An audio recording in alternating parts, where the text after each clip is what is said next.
Hello my good people and welcome to Legrand Media. Today we are reviewing Khayega in Kakamega County. You heard me right, Khayega, okay? What is so special about Khayega? I refer to Khayega as a capital city of bullfighting in Kenya. Hapa ndio mambo ya kupiganisha mang'ombe ilianza kitambo sana. Yes?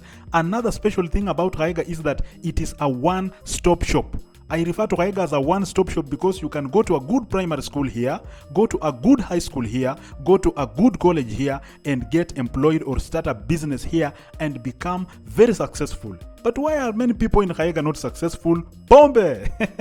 Pombe, specifically changa. Yes, changa ingine strong sana imepumbaza watu hapa. And that is why I refer to Khayega also as a capital city of changa in Kakamega. You always hear Boni Kadwale say alisomeshwa na changa. It is actually true that hapa mahali unaweza somesha mtoto na changa and the child will become a very productive person hata kama alisomeshwa na changa. For those who've never heard about Khayega, Khayega is a market located along Kisumu-Kakamega highway. It is just 7 kilometers from Kakamega town, and it is predominantly inhabited by the Suha and the Idaho sub-tribe of the Luya tribe in Kakamega County. Let me give you some history of Khayega so that you know how Khayega became to be known Khayega. Now, before the 1940s, Khayega was called Ikambiwa Mirimoo.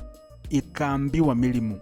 Remember, colonialists were still here in the 1940s. You may be wondering who Mirimoo is, because for those who don't know Ikambiwa Mirimoo, that is just a Luya word. It means kwa Kiswahili inamaanisha kambi ya Mirimoo, or in English it is called the camp of Mirimoo. So who is Mirimoo? Let me give you some small history of Mirimoo. For those who have not watched the Nabongo Mumia video, go and check.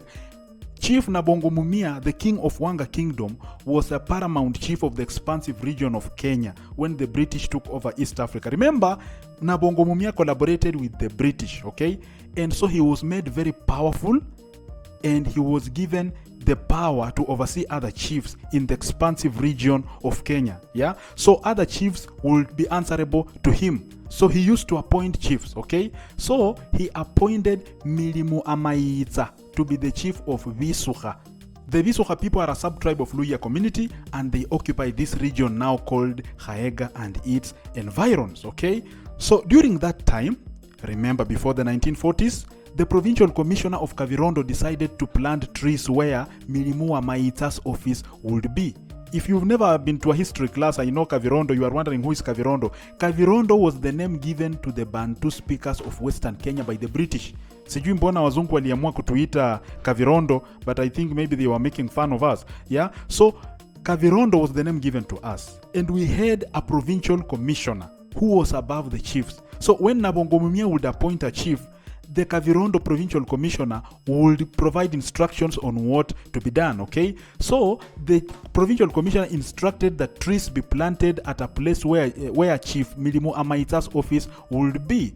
And you know Chief Amaitsa was the guy who was supposed to appoint guys who would plant those trees, okay? So when Chief Mirimoo Amaitsa was in the office, he appointed a guy called Khayega Murula, okay? So Khayega Murula had to plant trees and kill moles that were destroying trees around the Chief Maitsa's office, okay? To do that effectively, Khayega Murula will not stay at home.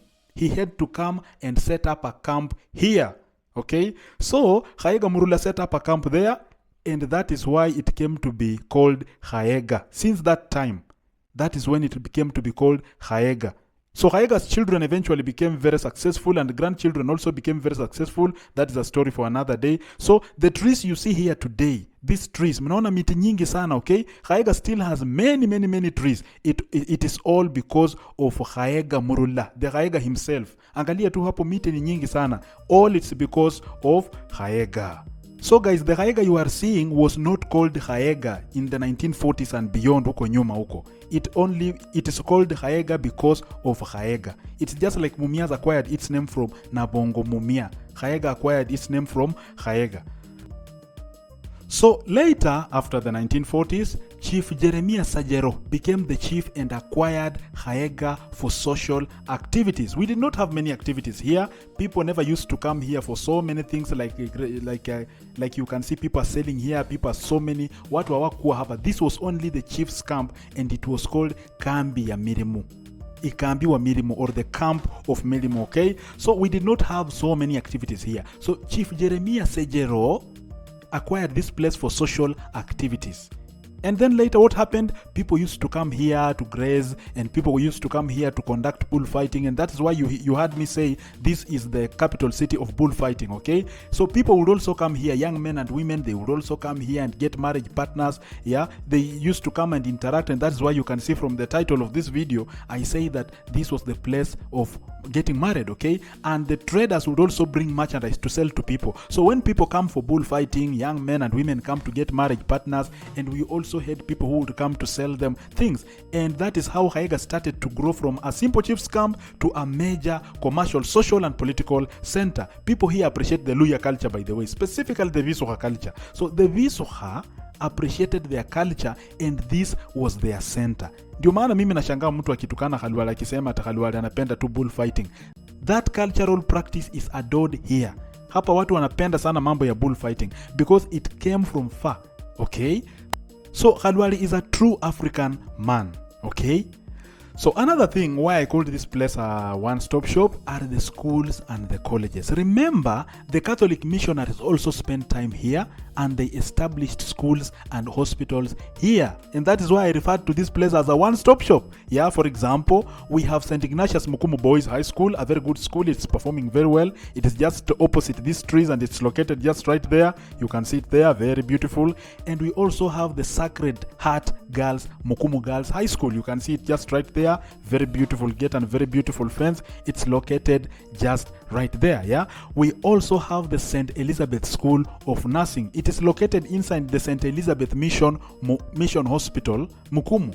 So this is the place where you can go to primary school, high school, college, and still get a job here and succeed here, of course, and start your business at the market. So what about the market? Let's talk about the market. The market has significantly improved. It's not like the way it was in the past, and I can just say that the county government has done a phenomenal job. So initially, zilikuanga tu nyumba za nyasi. Hapa market kulikuanga tu nyumba za nyasi, and that is where social activities kama za kuuza pombe, watu kuja hapa kufanya mambo yao ya kawaida. So it used to preserve the Luya culture that was there before the 1940s, okay? So later, after the World War II, I think, yeah, that is when people started replacing the grass-thatched houses with the manyumba za iron sheets. Semi-permanent buildings started being demolished during after the World War II, and people started building with iron sheets and putting up permanent structures. So as we speak, Khayega is now a big market with modern buildings, and not with the buildings that were there during that time. Of course, they are not very modern, but according to the standards of this place, we can call this modern. So has the county government tried to transform this place? Of course, yes. You can see we now have a very good market.